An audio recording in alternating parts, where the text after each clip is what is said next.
What is up, everybody? Welcome back to Steven's Nerd Corner. You saw the thumbnail, man. Today we're talking Amazing Spider-Man. It made a comeback. It's not trash no more. Let's get into it. Let's get into this run, guys. Amazing Spider-Man by Joe Kelly. We got Pepe Larraz on art with JRJR, who's also on art. You know, it's bi-weekly, so switches. Spoilers ahead, as always. So, yeah, let's just get straight into it. I've been loving this run, man. Really good run. It started off good. And one thing we gotta say, man, if you were reading the Zeb Wells stuff, Spidey wasn't in a good spot. So, you know, it's gonna take a while for Spider-Man to really get back to peak. Not saying that there's bad issues or anything, but you know, we're downhill right now. We're starting off downhill. But I mean, the first issue was great.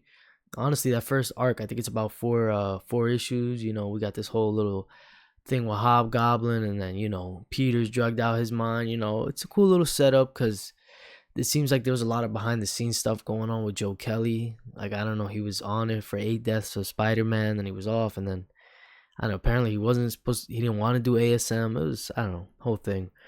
But you know, he's back, and honestly, first arc is cool, you know, but it's really our setup for what comes and what everyone's really talking about, because, you know, everyone kind of disregards the first arc anyway. Not the fans. I mean, I liked it. Not saying it's bad. It's just like, I feel like some of the, I guess, haters, you'll say, you know, oh, it's the first arc, you know, it's how Zeb Wells started. It was good, you know, and then it fell down a hole, blah, blah, blah. So, you know, first arc is good, but no one really counts the first arc, even the haters, right? So let's just go past the first arc. Let's get into the second arc and really what's currently going on in the ASM run, which is, honestly, in my opinion, that's where all the big stuff is. So before we even get into this arc, right, let's start it off. Where's Peter at?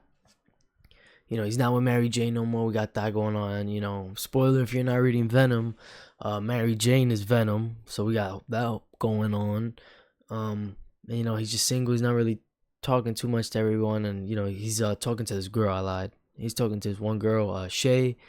And they're not dating, they're just talking. I mean, you know, in the modern, you know how it is out here in the dating scene nowadays. You know, we're just talking, we're in the talking phase, whatever that means. So, you know, they play that whole little game at the beginning, you know, I mean, and still are. But, you know, Peter, you know, since he's technically single, he's kind of running around, you know, like a wild dog. You know, he's, you know, I'm going on a date with Shay. Feel me? And he's getting down with Black Cat. I wasn't mad. I was like, you know, Peter being a little bit of a dog, you know, I'm here for that. You know, I like that. I don't know. This is not a mainstay. Just, you know, it happens, you know, one-offs, you know, and it's just like, I don't mind that as a one-off, especially, you know, he hasn't been with Mary Jane for a little bit anyway, right? So might as well. But, you know, I didn't mind it. But what we get into, right, this setup is really cool arc I liked. Was this guy Hellgate. I think he was in some of the Miles Morales stuff. That's where he showed up first. But then he pulls up on Peter, and it's this whole big fight. You know, Black Cat is there. And this is the thing with ASM, I also have to say, you know, because the art, you know, Pepe Larraz on art is amazing. He's great on art. You know, one of my favorite modern day. I mean, he's only done like 5 issues, and it's really, really good. But, you know, since it's bi-weekly, he alternates with JRJR, and it's just like, man, JRJR is not like a terrible artist. I want to say that, like, I think there's worse artists out there. You know, I don't think he's on like Frank Miller's level. You know, Frank Miller, I like old Frank Miller stuff. New Frank Miller is, I don't know what that is. But like I'm saying, JRJR is not terrible, but it's just, damn, it's, you know, he's got a lot of Spider-Man issues under his belt. Probably the most. I mean, I don't know if there's another artist with more, you know, amazing Spider-Man issues under his belt, and plus he hasn't gotten any better. All his good Spider-Man stuff is past him. Like, you got to go back to maybe it was a JMS even before that. Like, you know what I'm saying? So I'm just like, we've had enough of him, and it's not that good anymore. Sorry, that's just what it is. So, you know, he takes over for this arc, you know, JRJR, but not for nothing, it still gets the job done. You know, he still knows how to I guess choreograph fight, you know, because I think maybe that's where they got lucky, because he definitely struggles with the slow parts, like the talking scenes, or even Spidey just swinging away. It looks a little rough, but the fight itself, when they're throwing punches and all that looks good. I'm not gonna lie, he still can hold that down. So, like I said, Hellgate shows up. It's this huge fight with Spider-Man. He's getting his ass whooped. This whole big thing. But that's also what I love about it. When this run really like kicked in high gear, like I said, first arc is really good, but like this, I don't want to say really good, but like this part right here, like this is peak. Like I ain't gonna lie, this is great. Like Spider-Man's fighting and he realizes he's kind of outmatched, but they're fighting in Central Park in the morning. There's people there. He's like, I can't. I can't just leave him here. Like I need to just save as many people as I can, no matter what, and get him clear. So that's what he's doing. He's fighting this guy, but all he's really trying to do is save everyone.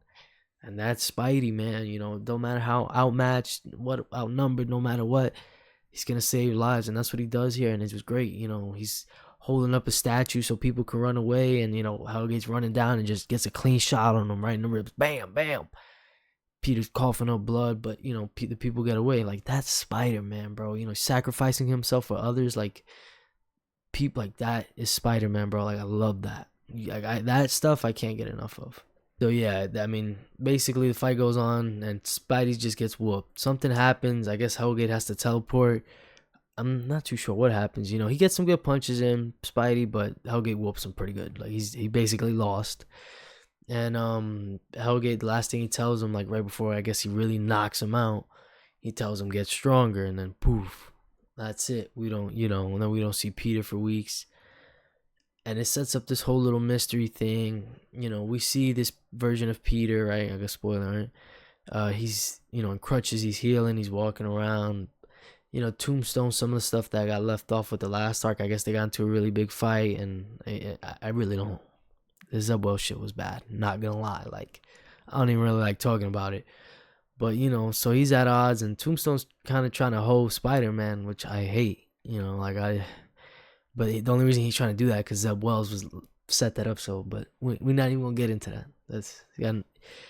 They fixed that real quick here. Like, Tombstone pulls up. He's like, hey, get in the car. All right, we gotta talk. And he's like, yo. Peter tells straight up, I'm not talking to you right now. I gotta go to work. Whatever you got going on, you can figure that out. I'm not doing that. Word up. I'm not doing it.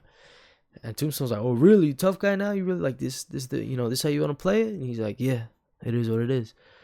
And then later that day, Spider-Man sends a dude through his window, like, beat up, like, super beat up, which I love. Like, Spider-Man just got his butt whooped, and now he's kind of, it's not even him, but, he's being, like, even Peter's more serious. He's, like, taking charge. Spider-Man's really whipping guys' ass. Like, he goes and he runs down on two criminals. Like, he breaks one of their hips. Like, he kicks him across the street literally, and he's like, yo, you just broke his ribs, what are you doing, he's hurt. Like, it's this whole thing, but I love it, right? But obviously these two are not Peter and Spider. Well, not obviously. I thought Peter just switched up, but the Spider-Man thing was obvious because he's got web shooters on the outside of his wrist, and I think he had it on his ankles. So I'm thinking Ben Reilly. But before we even get into that, my favorite part was Mary Jane comes and she tries to console Peter. I guess she tries to talk to him after all this stuff has gone down. She's like, listen, I was a little worried to tell you, but this is what it is. And then she shows him that she's got venom, and he's like, I'm not too sure what he said, but he's like, he kind of blows her off. He tells him, yeah, you guys deserve each other, and slams the door on her, basically like, I don't want to hear it. Excuse me. Oh my god. So I know some people may feel the way. I mean, I don't know. I would say I love this scene because I guess let's just get into it. I mean, how do you define a man? Like, I don't know. Is that very manly? I think Peter at his heart is also very much a man, like very like stoic, I guess, in a way. Like, what's the right thing to do, the appropriate thing to do. I don't know how I feel about this, but then again, it's not Peter, but it did feel a little good just because Peter has been getting treated like so terribly by everyone else. But, I just, obviously it's not here to stay. It's a one-off thing again. So it's really not that big a deal. And it fits well here because it's not a mainstay. It's just one-off, and it's not even Peter. So let's just get into that. It's not Peter, right? We get this rooftop scene with Peter standing in front of Spider-Man, and they straight up tell each other, you're not Peter, yeah, and you're not Spider-Man. So what the hell's going on here? Peter's not Peter, and Peter's not Spider-Man. What the hell's Peter? And who the hell are these two guys? So we go, I guess Ben Reilly's, because Ben Reilly's his clone. I keep bugging out on that, thinking he looks totally different. But yeah, Ben Reilly is basically covering for Peter right now, and he's just holding him down, taking care of his job, putting up a front. I mean, we really don't know why, so I'm pretty sure we'll get into that. And he kind of just tells him like, yo, but you're gonna mess up the name, right? He's telling the guy in the Spider-Man costume, who the hell is Spider-Man? We get it later on, it's Norman Osborn. What? That's another bag of worms. So let's get into it. My opinion, my take on this, Norman as Spider-Man, I don't mind it. You know, I kind of like it the way it's set up, because one, it's not like Norman was Green Goblin 2 issues ago, like throwing, pumpkin bombs up, killing people, and now he's rocking a suit. He's been a good guy for a little bit. And if they hold it, not the Spider-Man thing, but Norman actually being a good guy for, I think, a long time. Like, if Spidey editorial holds them down and says, yo, you cannot make Norman do any villainous or be a villain thing for at least 5 years. Like, you can't do nothing. He needs to be a straight good guy for 5 years to really build something. Like, I think this would be great. Not to be Spider-Man for 5 years, but be, a good guy. Especially since we know Spider-Man, that whole thing, he's going to come back. But I really like it, and we've already had other villains. I know, right? That's the thing. Oh, how many people are gonna, are all the villains? And it's kind of like, yeah, all the villains can be. Once one of them does it, they can all, like, everybody's fair game. I don't, you can't do exceptions. Well, Dr. Octopus is cool. But they set it up, exactly. If they set it up, they can do anybody, as long as you set it up. I think the setup here was good. It made sense. And they reinforce it with the reveal itself. I was kind of almost happy. Like, the way it worked out and the way Norman says it really made sense. So I honestly don't have a problem with it. Who else was Venom? Obviously Doc Ock, and then I guess a lot of people say Scorpion, Matt Gargan, because he was Sinister Spider-Man. I don't even know if that really counts, to be honest, but a lot of people like to count it.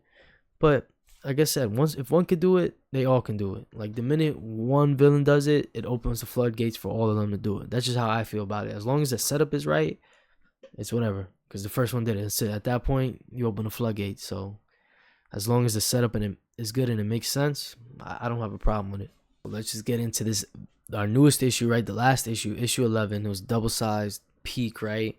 That's when we get all our Ben and Norman stuff and that whole little fight. But the second part of that issue was what we wanted to know. What the hell's going on with Peter? Where is he at? He's not on Earth, obviously. So where the hell is he? He's off on some far planet. That's one thing maybe I have to reread the issue, but I still think we haven't got an answer for, which is kind of interesting. I want to see what the answer is, since we haven't got one right away. We don't know how the hell Peter got there. Last thing we saw, Hellgate punched him. So if he punched him on Earth, what, did he punch him 3 planets away? Some crazy shit like that? Like, I doubt that. Did he hit him into a portal? I don't know. We don't know. But he's in space. We kind of see him eating a rat, and he's like, oh, I'm just trying to survive, blah, blah, blah. That was another thing. I seen people getting upset. Oh, why is he doing? I'm like, dude, he's just trying to survive. Like, I don't know. Eating a rat, for any superhero can eat a rat. Honestly, that's not a big thing for me. Like, if they're trying to survive, yeah. That's the crux of every survival story, like, basic thing. I'm gonna eat this bug, I'm gonna eat this rat, I'm gonna eat this snake. Let's survival, dude. Like, I don't think it's a big deal. Like, if they have to survive, he's not drinking his own piss or something crazy. He's eating doo-doo off the floor. Like, it's a rat, bro. Chill out. It's not that big a deal. But yeah. So he gets saved by this guy. What is it, Xanto? He's like another scientist, and he saves Peter, and he kind of raises him back up, and he's training him, and he's getting his strength back. And their similarities, or I guess where they bonded over, was, their love of science. This guy Xandu's obviously a scientist, and he tells Peter, it's great to be, joined by a great mind. We're so alike. Peter's like, yeah, I appreciate everything he did for me, blah, blah, blah. And he's kind of explaining this. Xantu's explaining this suit he has on for himself. Then I think he gives it to Peter, which I'll show later. But so they go and they stumble. Well, they don't stumble. Peter walks into the room and he sees he has a bunch of, like, other aliens and just basically people, not humans, but other species of beings, basically locked up. He's like, listen, man, I'm a man of science. I'm testing on them. We need to see how far we could take this in the name of science. And it is a science over ethics thing, kind of basic. Not gonna lie. I shouldn't say that. But I don't know. I'm just a big BioShock guy, so I'm always thinking that my first thing is like, BioShock did that already. That's what I always think too. But he's like, yeah, but this is what it is. And Peter's like, nah, I'm not doing that. So he gets into this fight with Xantu. And at this point, right, Pepe Larraz is back on the book, right? JR did all the Hellgate stuff, even the Norman and Chasm stuff. Oh no, he did. Oh yeah, he did. Because we did have Michael Dowling. But it was like one issue. It was weird. But it's mostly JR. But now Pepe is back, and man, he drew this fight. Psh, beautiful, great fight, man. It was the way it was choreographed. I saw the whole fight in my head. It was great. So it was great to have Pepe back. We get this dope fight. He smokes. I mean, he didn't kill him or nothing, but he whoops his ass. Spider-Man, and he frees all these guys. We see this whole group of people with him. Rocket Raccoon is there. All these other aliens. And I'm going to get into it right now. My favorite thing, look, this little guy, right? Little symbiote. But I really honestly think he's a setup for more. Because if he's just a little symbiote, like that just somehow manifested into this little guy, he can hop on to Peter, and I think we could get something with that. I love symbiote Spider-Man, symbiote Peter. Like, I honestly, I can't get enough of that stuff. So if they're setting that up in some way, I'd be really hyped, because I think they are, because of Venom 250 is coming out soon, right? 250, and Nola's coming back and all this, So we got some symbiote action. So I think Symbi's gonna come into play with Peter. And speaking of Peter, let's get into the new suit, the Tech Arachnid suit, I think is what it's called. Again, Pepe Larraz. Damn, that's a nice suit. Honestly, like that shit is hard. Really great suit. I'm loving the upgrade, man. Peter's been working out. He's buff. So I'm curious to see where they go with this. Yeah, closing thoughts, guys. I'm really loving this run, man. Joe Kelly brought back Spider-Man, man. He's killing it. I think if you guys saw the Long Box Lounge, my podcast, I'll link it down below. We talked through the sales, and ASM 9, number 9 and 10 both made the top 10 sales for August. ASM selling good, and it's honestly a really good run. We got to keep Pepe on this book, bro. Please, like, switch JR for someone else. Like, there's got to be someone else who wants to draw Spider-Man. Please, like, get him out of there. But other than that, really great run, guys. And I think I'm gonna close it out. I appreciate y'all for tuning in. I already said it. Check out the podcast down below, Long Box Lounge, man. Me and my boy Lewis, always talking comics, comic news, comic movies, comic games, anything comics. We there talking about it. So we've been having a lot of fun down there. And yeah, guys, appreciate y'all for tuning in. Peace.